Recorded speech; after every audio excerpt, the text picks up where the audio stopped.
Hello again, one might say. We're not entirely sure. Us live streaming experts had to have a couple of goes at getting this to work. So I can already see that Tina's watching us, and hurrah, we're live and broadcasting all over the place, possibly. But we may not have been a few minutes ago, but we've started it all over again. So sorry if we're a few minutes late, but all of those people who've been waiting, I'm sure it was worth it. So I can definitely see various comments coming in, whilst all the live streamers here test where we are streaming to and whether they can add in comments. So if you're out there watching us, feel free to drop in a comment. It looks like we can see them all. Thank you for joining us. Lux, your turn for an intro. Yeah, I'm trying to figure out what is happening. We were live and we thought we were not live. We were not live and we thought we were live. And I love what Said said, that it's perfectly in line with what the topic is for today, right? So Said, I'm not going to steal your thunder. Why don't you tell us why that is perfectly in character with what we're talking about today? Because today is about ending strong. Nobody promises that the beginning will be smooth or engaging or happening at all. So, yeah, we can just, yeah, the opening is always boring, the whole intro stuff. We just skipped it. You're welcome. Never a true word said, Saeed. Bravo. Yeah. And we need new shirts that say, "Can you see my stream, not my screen?" Because If Said, is that coming tomorrow? I mean, considering how fast you've been making swag. I will be working on it here. I already. Can you see my Got it stream? down. I love it. Yeah. Once you hear it, it's like, how come no one created that before, right? It's now we know. Life writes the best comedy. That's why.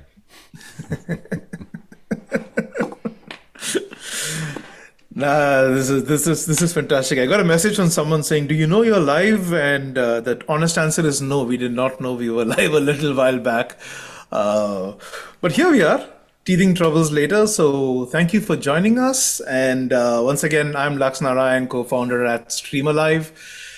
Super thrilled to get the gang back again because we haven't been around for the last few weeks. So quick round of intros, maybe from left to right. Neil, over to you. I was looking at which left. So I was like, Should have clarified. This one. My name is Neil Farman. You might have seen me on the interwebs. I'm a sort of a live stream producer and do various things and having fun with these guys. And love being on the live stream. So thanks for having us again. It has been a while and glad to be back. Over to you, Saeed. Yeah, whichever one. We can change this in post-production and put it on the other side then. Hello everyone, my name is Said from Germany, and I am the facilitator. And my job is to try at least to create engaging online sessions that people actually want to attend. Over to... Very good. You see, there's an extreme facilitator who points in the right direction. So I'm Martin McKenna, and if this all goes wrong today in terms of the scenes and the setups, that's my fault. It wasn't really my fault that it didn't go live to the right place, but I do live streaming a lot with Neil mainly, and also with a show called Talk IT, all about the IT world with lots of guests and I guess a slightly different, more business look and feel than we have today, but hopefully doing stuff with them that they've never seen before. And some of that includes dropping in StreamAlive to various different sessions. And they always say, "How are you doing that?" Awesome. Let me. I wanted to share something that happened, and forgive me if I'm getting all my timelines confused, but the catalyst for requesting you good folks to do this particular session on ending was I did a session roughly a month ago with this thing called Training Magazine. Went off pretty well, if I may say so myself, and it was all about a model for engagement, and I had this mnemonic I went with, and I'll spare you the gory details, but At the end of it, there was one section which I just called adios, and that was about, give thought to how you end a session as well. Right? And I had a few ideas there thrown from some of the stuff we do at StreamAlive. Bear in mind, this was at about minute 50 of the session. It was a 1 hour session, and this was close to the end. And I thought by this time people are going to be flagging, but I got a fair amount of responses, enthusiasm, and things on that. And I just realized this is something people care about. And it is a definitive problem because, there isn't much thought to how do we end. There's that awkward, hey, okay, so all of you just leave when you want to leave or disconnect and I realized I have my own couple of things that we would like to do at the end of a session that are slightly biased by what we do at StreamAlive, but said that's a great conversation with all of you because each of you run sessions yourselves. You run it for clients, you run it for people you coach and help. So just wanted to get a whole bunch of thoughts on the table on how thoughtful are we about ending sessions? Is that a conversation you have with clients? What are some of the techniques you've used and seen that works? So that was that was a catalyst for when you asked, hey, do you have an idea what do you want to talk about next time? I certainly do. It's about how do we end sessions. And like Saeed said, we don't put enough attention into how do we start sessions, but here we are. Right? Next time we will start on time and then just cut the end, so we'll get our time back. I just had a general question, if I may ask. So I'm raised in a way, I feel weird if I end a session. I mean, just actively clicking like end the Zoom session. I always want to wait for people to drop off like by themselves and then see, okay, there's only like 2 or 3 people left who fell asleep probably, and then I end the session. And there are others who, okay, session is over, and they just cut and you are kicked out of the session. I don't know, maybe it's just a cultural thing or something, but I feel like super unpolite if I just end the session while people are still there. I don't know how you feel about like the hard cut. Related question, Said. So what do you tell people at the end? Do you say, hey, just hang around if you want to and drop out if you want to? Is that what you do, or? No, I don't invite anyone to hang around if I don't have like any after show party or something. But just, yeah, we will talk about like the way I end is I like to say I end the way I start. I usually start with a countdown timer. There's a little bit of music playing. There's like the gallery, like on my camera from the people who are in the room, and just kind of reusing what I did in the beginning. So it's just closing the loop, and then people know, okay, the thing is over, and saying bye-bye to people and waving. But some people just want to stay and stick around, and you actively have to end the session. Yeah. Neil, Martin, you do your own streams and you work with a lot of clients as well. Yeah, it's funny. Well, it's funny when you mentioned all of this because I used to run live events, face-to-face events as well. And when you do that, you end up being kind of the curator for the presentation. So people will bring the presentation along and I'll review the presentation. And typically the first thing is it's way too long. So you're not going to get through 30 slides in 30 minutes that you have on stage. That's not going to. But they want to talk through. No, I'll be able to get through it. No, you won't, and they never do. But I then start to look at the slide decks, and it's exactly the same for a live stream. I had this conversation this week already, this morning, and it was, what's the structure for the live stream? And I always say, well, you want a beginning, a middle, and an end for a presentation or a live stream. Doesn't make any difference. And we didn't have a beginning so much today, but you need a beginning, a middle, and an end. It's a story. Your presentation or your live stream is a story, and your beginning might be relating to the audience, i.e. getting a level eye to eye with the audience by saying, hey, are these some challenges that you have got? And then the middle bit becomes how you address the challenges, and the end becomes a call to action, which is come and visit my website, click on the link for more discussion, download a PDF, whatever it happens to be. So beginning, middle, end, and the end is always, in my case, a call to action of some description, or at least that's my recommendation. So don't finish your stream or your presentation. If you want people to come back or to come and visit you again, of course, that's the caveat, but you either end with this is the solution, or you end up with this is the call to action. Certainly that's the way I do it anyway. Neil, you haven't said anything yet. Let's bring Neil on screen. Yeah, I mean, I agree with Martin and Saeed as well. Some awkward points around sort of closing the stream as well. So I do a couple of different things as well. So when it's a live stream, if we have a guest on, then I would typically, like Martin said, the guest is the main sort of focus. So making sure that they have the call to actions if they're actually selling something, if they want to be guided, the audience guided to that guest's site in the future, then make sure they have whatever they want to advertise up, excuse me, as we're closing that stream. If we have a topic for the following stream next week, we'll let people know what that is so they can get an idea of, okay, this is great. Let's go back to that next week. So at least we're advertising our own thing. But never just like kill the stream without having either a graphic, a QR code that they can scan, or even just a nice an outro or something like that. Because I think it's a much nicer and cleaner way of actually ending that. To Saeed's point about when you're on a Zoom call, we've had Zoom sessions where we've had guests on who are supporting the narrative for that particular show. And then we've had a bunch of people who are joining us as participants. We typically would say, the hosts come and join us back in the green room after you've finished, and then participants can leave now, and then we'll put some music on again and just give that natural close. But it is awkward when you've got people who are still in the Zoom room who are the participants, and you're thinking, well, okay, have you got the message? So I would, we tend to leave the music going for a little bit longer than normal, so they would potentially get the message. And if it gets to a point where it's getting awkward and there's that sort of weird feeling, I would then have to go into the Zoom participants list and actually remove them without clicking the point where it says, report abuse to Zoom.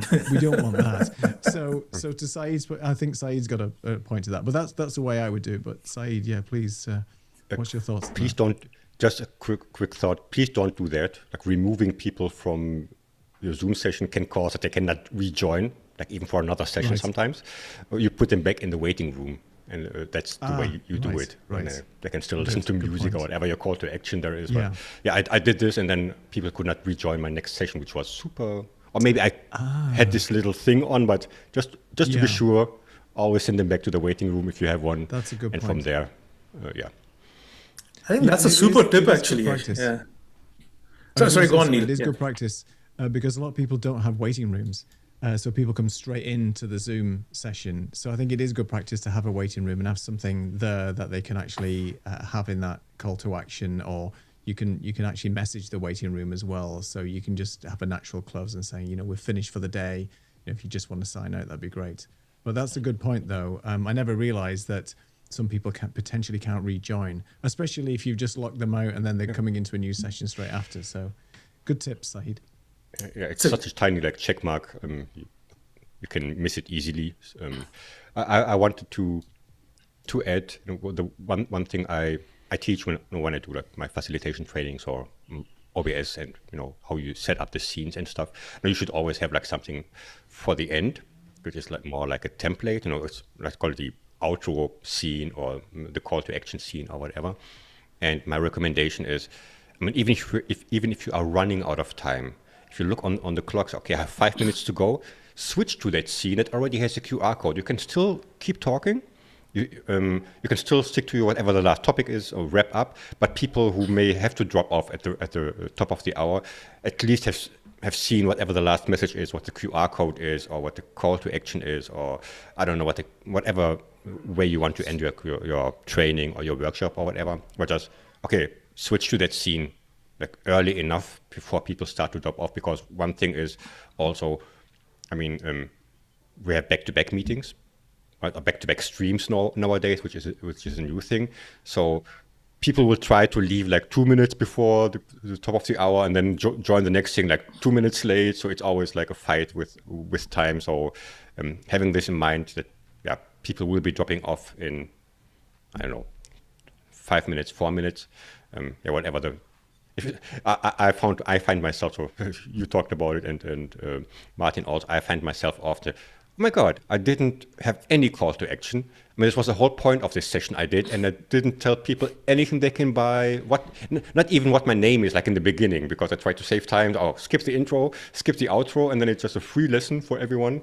And the important part is, I just forgot to pull something on screen, or I just, conversations were going on which you didn't want to cut off or something. So long story short, have something prepared that you can switch to without breaking your flow, that at least has something and if you show people a QR code on screen, you don't have to moderate, you don't have to tell people what to do with it. Even if you tell them, please do not scan this QR code, it's the first thing people will naturally do, right? Why is there something showing up, so they will pick their phones, and it's an easy way to end.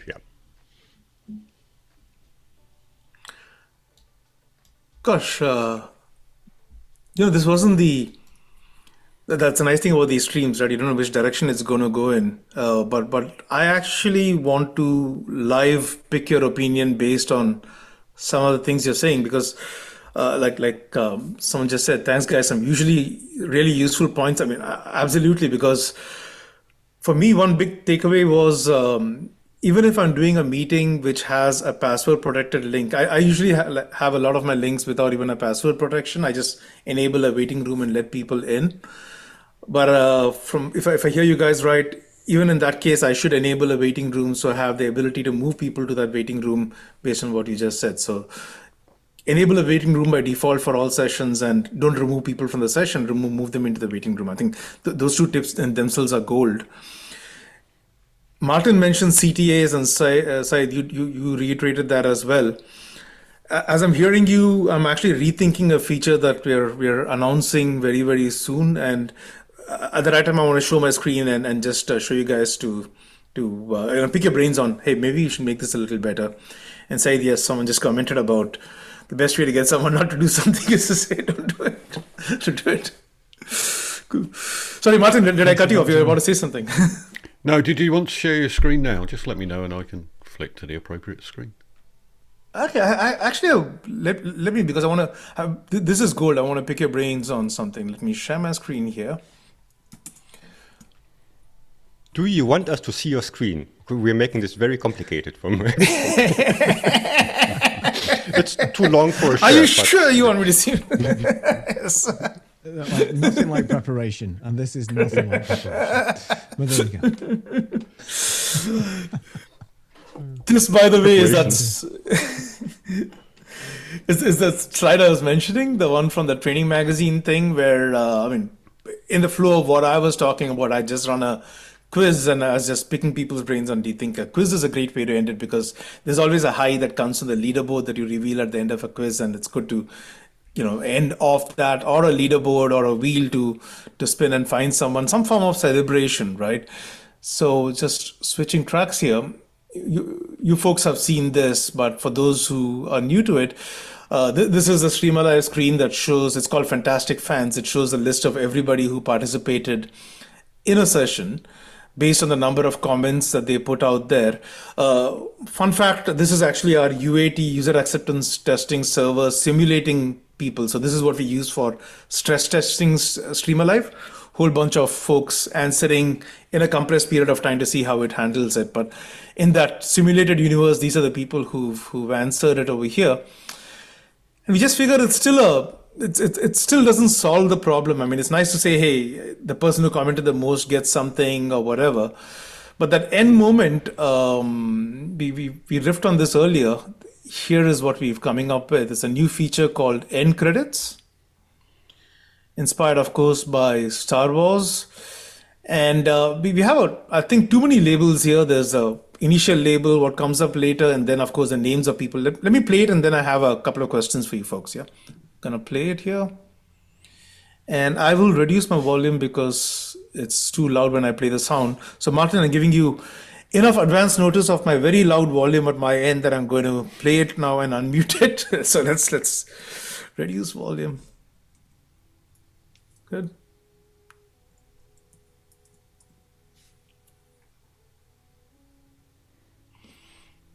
We can hear a tiny bit of Playing noise. now, So I think.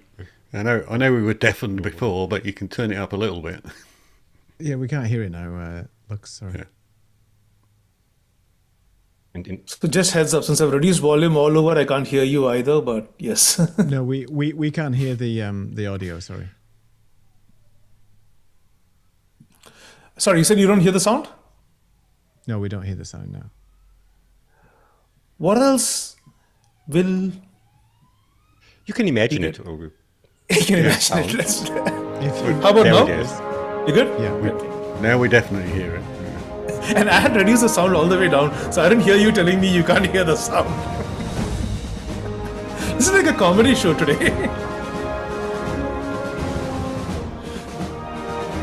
Since you mentioned it, Lux, are we allowed to say Star Wars on this stream? Because it's owned by Disney, and Disney Legal is very, very...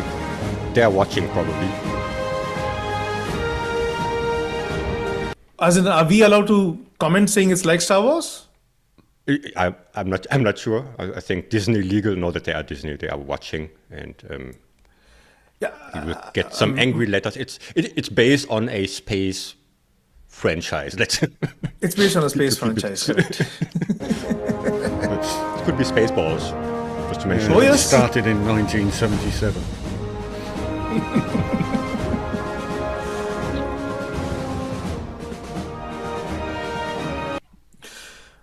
But yeah, from hearing you folks talk about having a call to action, just on a separate thing, I had a conversation with someone 2 weeks back when they saw a demo of StreamAlive and this version of this and something else. They said, the sweetest thing in any language is your name.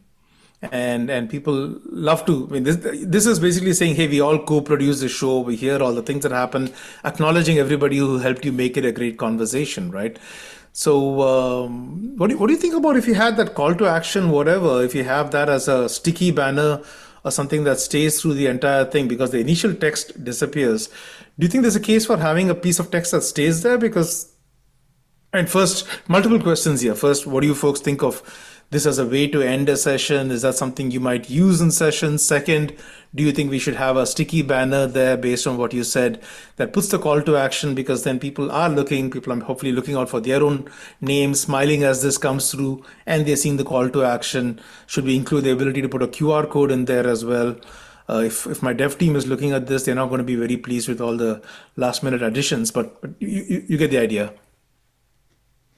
I think from my perspective, it probably would be good if we did have, you had the ability to put a QR code in. I know a lot of the software that we all use has the ability to do that anyway with an overlay, but for people who are not doing it and just doing it in Zoom, yes, it would be a lovely addition, I think, to have something where you could put a call to action and then maybe a sticky title and have the option to have it on or off, depending on what the facilitator wants to have.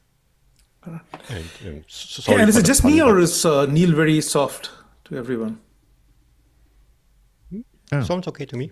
So it's probably me. Okay, I need to check my audio. You Cool. need to turn your volume up again. Since there is a lot of space, haha, pun intended. I mean, there is space for a QR code on this screen, or for any additional text you can put there.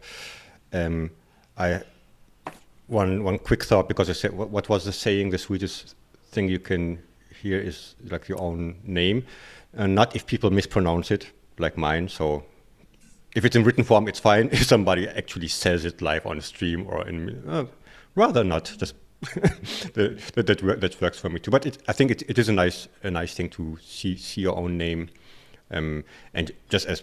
I mean, that's what credits are for. And nowadays, with all this Marvel movie and stuff, people stay after the credits because there is this one, what is it, like the one hidden scene or something. So we are used to watching credits for no reason, or at least sit there for 7 minutes to see if there's any hidden scene at the end, which could also be a nice thing, by the way, to after the credits, there's just maybe a small bonus to add, not in StreamAlive, I mean, just by yourself to have like a secret giveaway or something for those who actually stayed through the credits.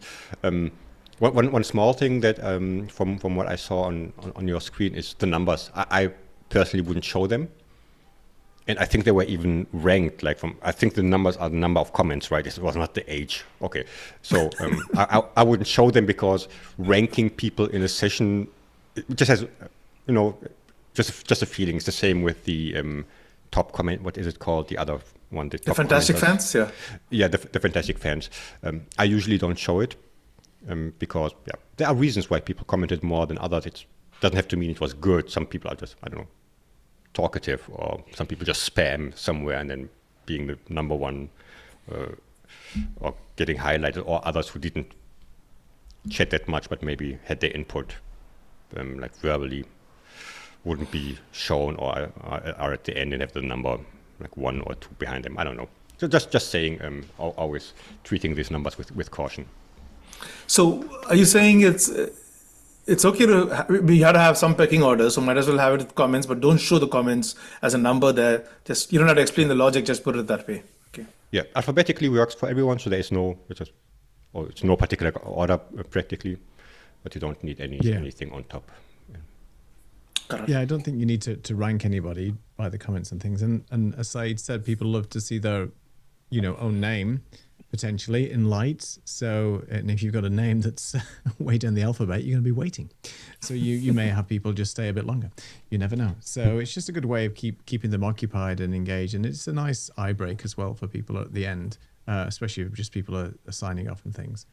Just one quick thing I was to say as well is I was with a customer the other day who was running an event, but it was part of a certification for people. So they had to go through the entire presentation in order to achieve a credit for a particular certification. We'll just leave it at that. And what she did quite cunningly is that she only gave the code at the end, right? So you had to stay to the end in order to get the code, in order to get the credit. So that's a good way as well of keeping people engaged. And then, you're waiting for something at the end. There was lots of StreamAlive interactions as well, which was great, which was fully anonymized, and that worked really well.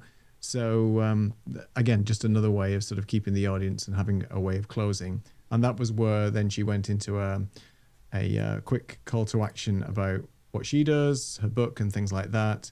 And then just tried again to ask people to leave naturally. But it was getting on for a bit long, and she actually just ended the Zoom call quite abruptly because people were hanging on. So what do you do, Said, in that situation where people are just still sort of hanging on for dear life, like they're expecting something else, a freebie, a lollipop? First of all, I think there's a small difference between keeping people engaged until the end and keeping people hostage, because the important part is at the very, very end, and if they drop off, they don't get whatever. I didn't want to say that. So my point is more, ending with a bang is of course a nice thing, or having like the big, whatever it is, surprise, or whatever at the very end.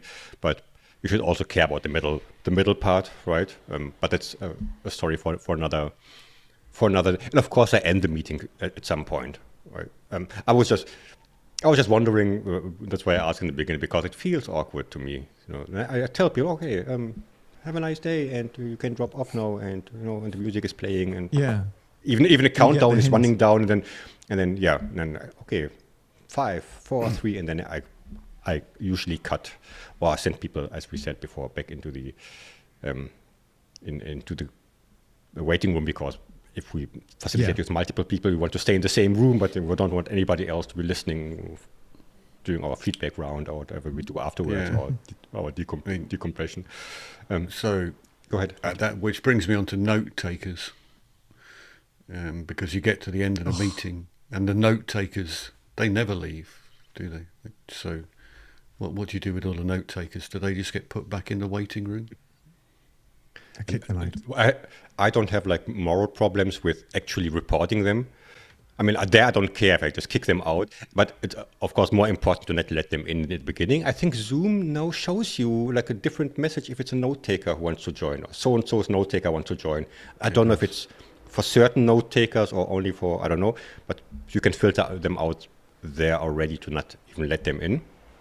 And at the end, or do it in the meantime, just kick out all the note takers. Nowadays, there are more note takers than there are like note taker owners. I know they just send, or they forgot they have one, but it just automatically joins your session, and then it's there.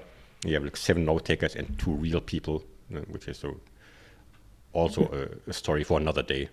Yeah. Yep. But in the universe of potential sponsors for the show, I don't think note takers are going to be potential sponsors anymore. So that's eliminated from the. I don't think so. I saw John's name down there a little while back, right? Yeah, Was that- John, was that John's John? watching us Yeah. from a Hey, distance John. somewhere. Yeah, there he is. Somewhere. John's- He's John- somewhere in the ether. John was saying it is okay to use Star Wars crawl type things on Zoom, and John's looking very much like George Lucas in that picture. So I think Oh, he yes, obviously he knows is. what he's talking about.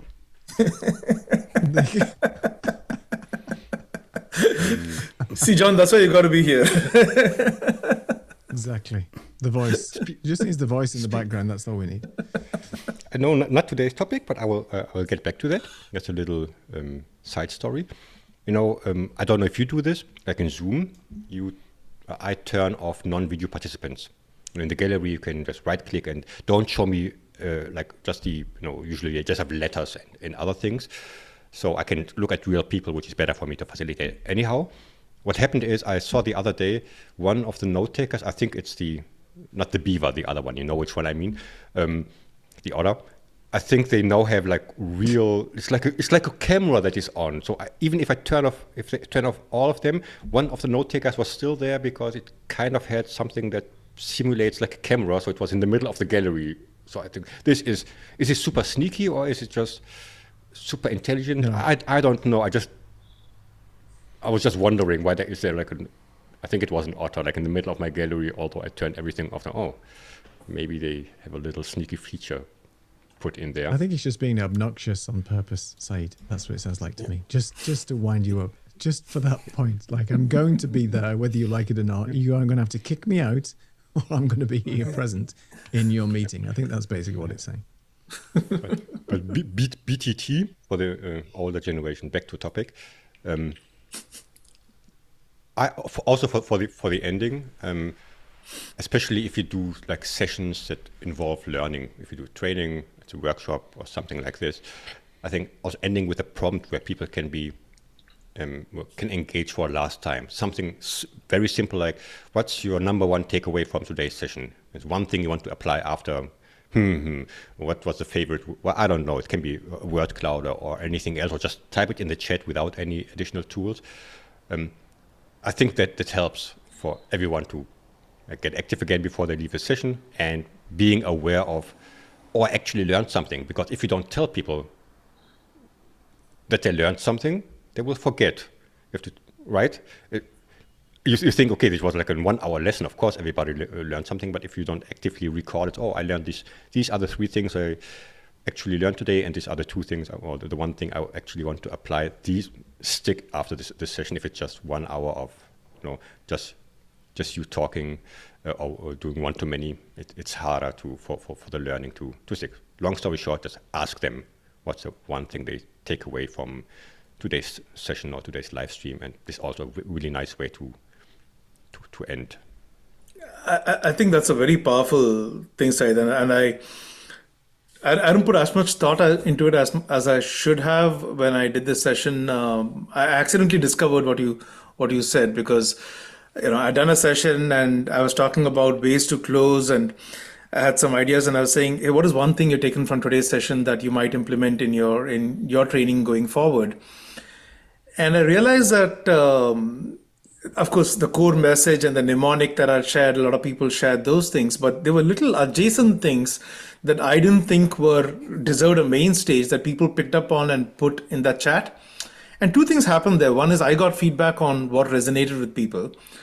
But more importantly, I think the room was learning from each other because one person had caught 1 thing. When they saw the responses that somebody else had caught, they were like, oh yeah, there was that as well. I should take that away as well. And suddenly it was like a collective note sharing and note taking of the entire room at the end of a lecture, right? So I think there's something very powerful there because it's co-creation of sorts, and everyone's learning from each other and cross-pollinating ideas, filling in the blanks that somebody else might have, and it ended up being pretty beautiful because there were points that resonated that I didn't expect, and everyone was filling each other's blanks. It was quite nice.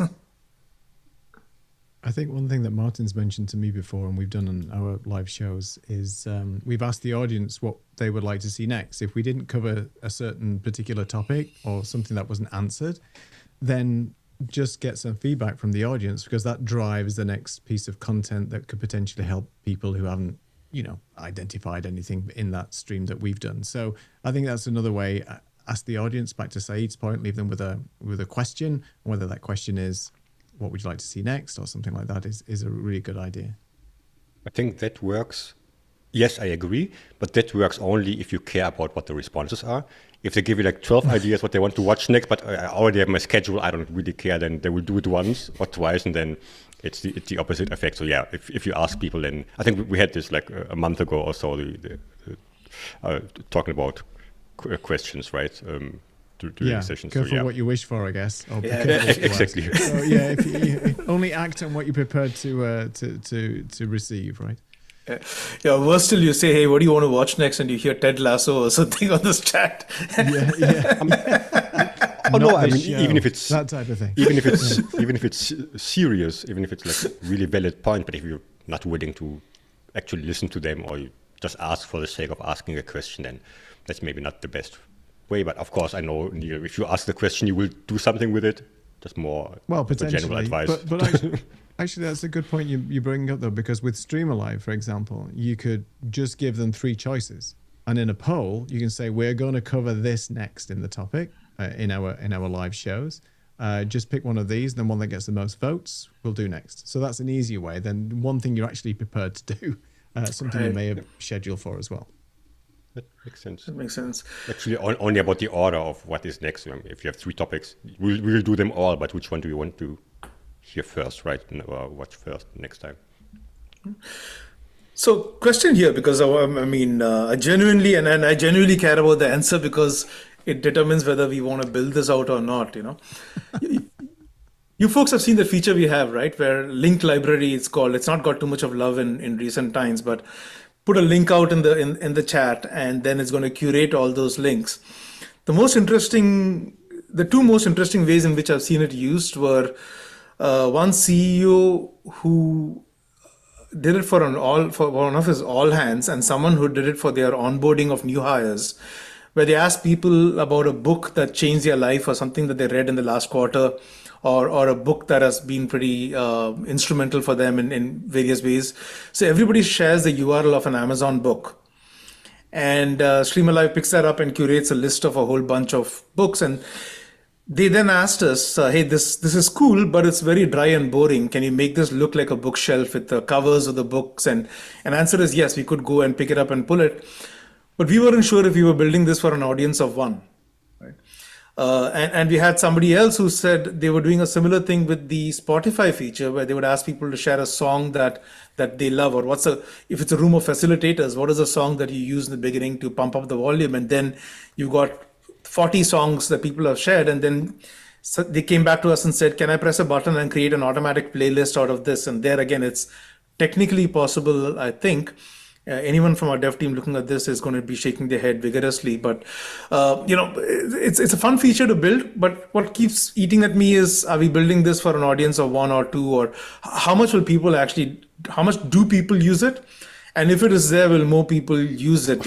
Are people interested in co-creating and capturing what's in the room? So curious, is that a direction you see that's interesting? I think it's like the Henry Ford quote, like if you ask people what they want, they will tell you automated Spotify playlist. I'm not sure this is something like a lot of people would use. I wouldn't use, or maybe if I would use it, I would be okay with it just being plain text and links and not being super beautiful, because I'm not using it like every day. That would be like maybe a difference.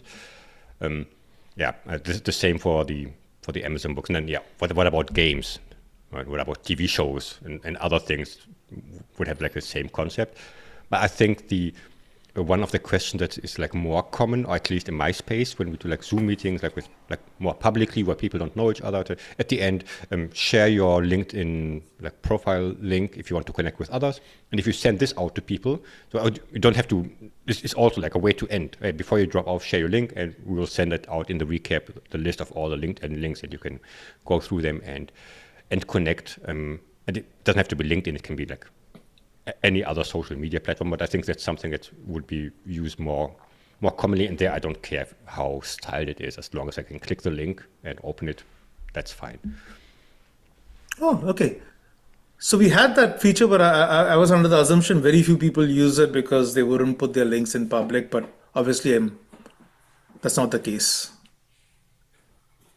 Yeah, I think from my perspective, just from what you've said, I wouldn't spend too much time on it.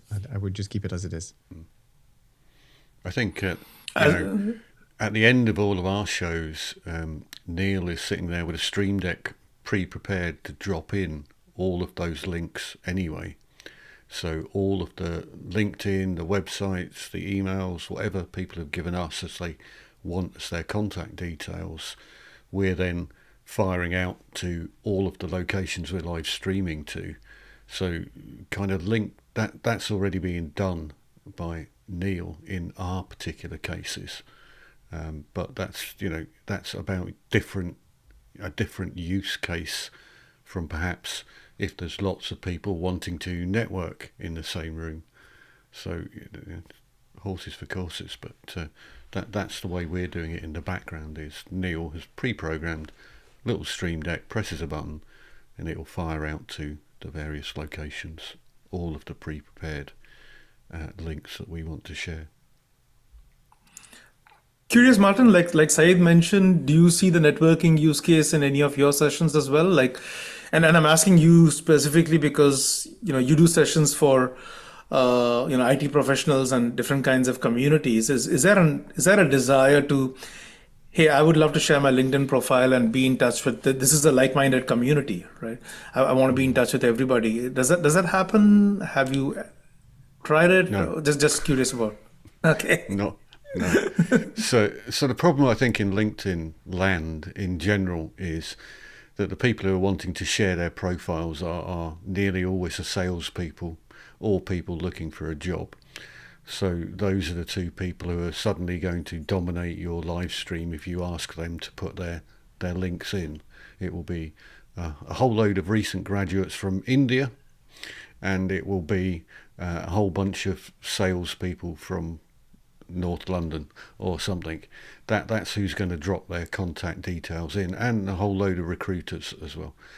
So and people realise that as well. So that even stops people commenting on LinkedIn, because they'll watch something, and as soon as they comment, somebody's watching them, and they're going to get a quick connection request from a salesperson or a recruiter, so they just don't comment. So it's really quite difficult to get people to comment on LinkedIn.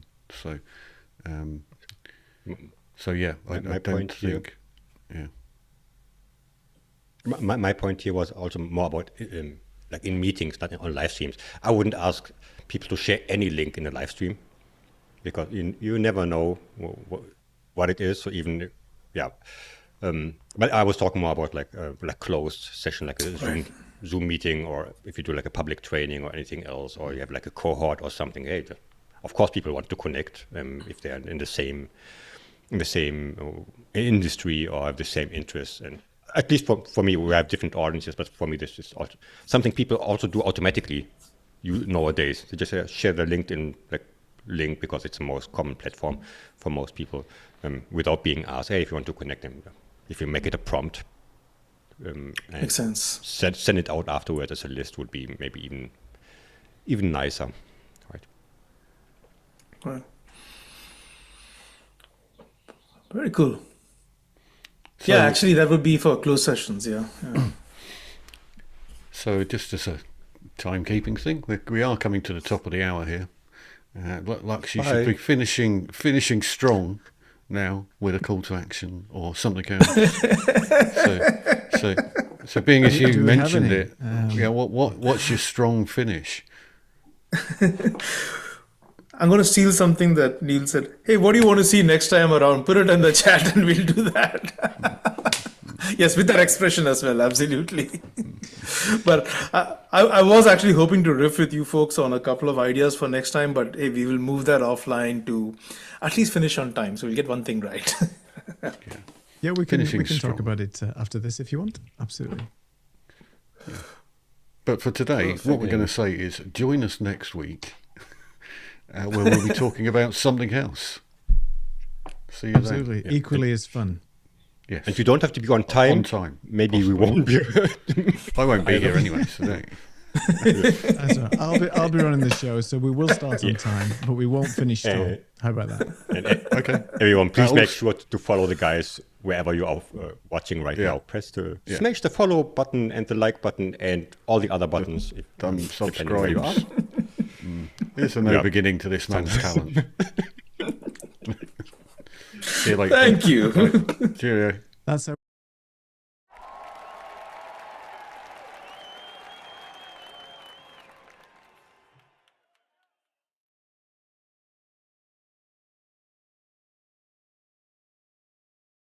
Because if you don't tell them,